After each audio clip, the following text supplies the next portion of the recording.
The tree is just full of beautiful figs this year. There's one, more. We've been successful in producing a regular crop of daily figs.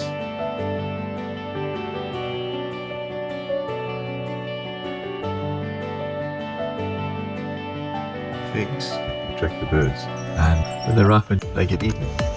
There's a bird. See the bird inside there? I don't know if you saw it. But there is a bird flying in, hoping to get a fig to its life. So what I'm doing is I'm finding figs which are about this degree of ripeness,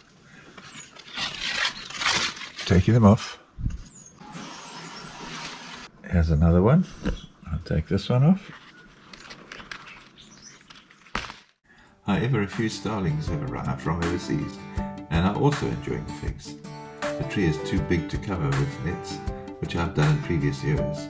Therefore, I've had to adapt to the situation by picking the fruit a bit earlier than usual.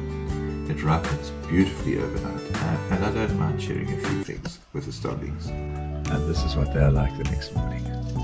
Absolutely delicious. Dem anders creepy.